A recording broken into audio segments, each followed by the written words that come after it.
Problem areas that we found within the car was around the doors. The frames had completely rot over the years.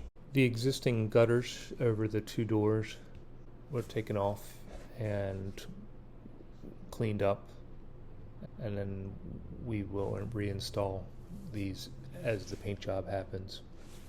The jambs are made up of 3 pieces of steel. Each piece is individually site-specifically measured and cut, and then put through the press brake to create the inside angle. 3 of the 4 panels on the Dutch door assemblies had to be rebuilt. They're of the ply metal construction, meaning that there was wood within the metal frame. We individually had to cut them apart to be able to get the rotted wood out. The wood is required in it to give it structural stability within the door. Replacement wood was fitted and individually placed and glued all the way around. New metal skin was cut and then reinstalled within the frame, and then the frame was welded up. The roof vent cowling had a lot of rot on it, so again, individual parts of it were cut off and new pieces were formed and cut and welded back on and smoothed out. One of the cowling boxes for around one of the controls found underneath the car had a lot of sharp edges, and we were worried about.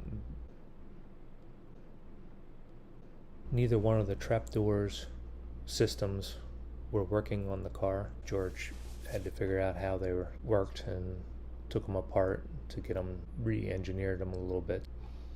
Both systems are presently working. For the most part, it's been sanded out.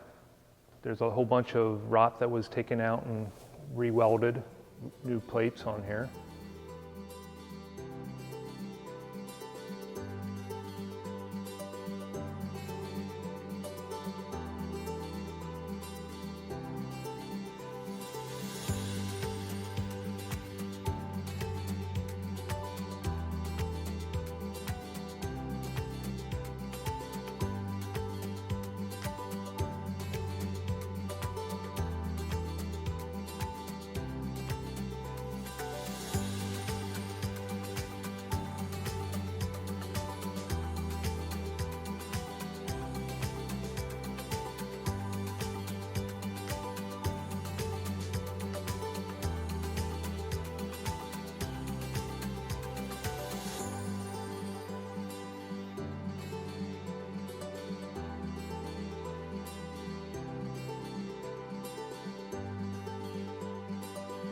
We're prepping the side for future paint of colors. We stripped the Bondo and the primer in the process of final sanding it. And in a couple weeks we will shoot this with primer and then follow with the color coats. We have a 30-day window for primer, so we'll shoot the primer, and then we're going to talk about or figure out how to mark the lines for the blue and the gray, and then there'll be the yellow bands that are added in. At that point, once the side is painted blue and gray, yellow band, it will then be draped, and we'll do the exact same thing for the following opposite side. I've opted to not try to paint the whole thing all at once due to time parameters within the paints. And part of the process for painting that side is the Dutch doors for the far end, eastern end of the car. To give an example, we just use the citrus strip as the first layer, and slowly coat it, cover it with plastic for a day, and come back and take off a layer of paint or two. So it'll be a couple-day process, and it'll ultimately strip it back down to the stainless steel. Then it'll get washed, reinstalled, and then it will be painted at the same time as the rest of the car.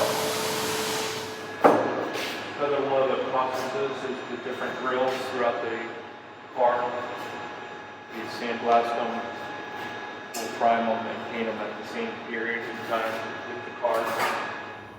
We introduced the use of the Festool vacuum system, so it's a sander that's run by air, but it has the vacuum system so it catches the dust. Still wear respirators.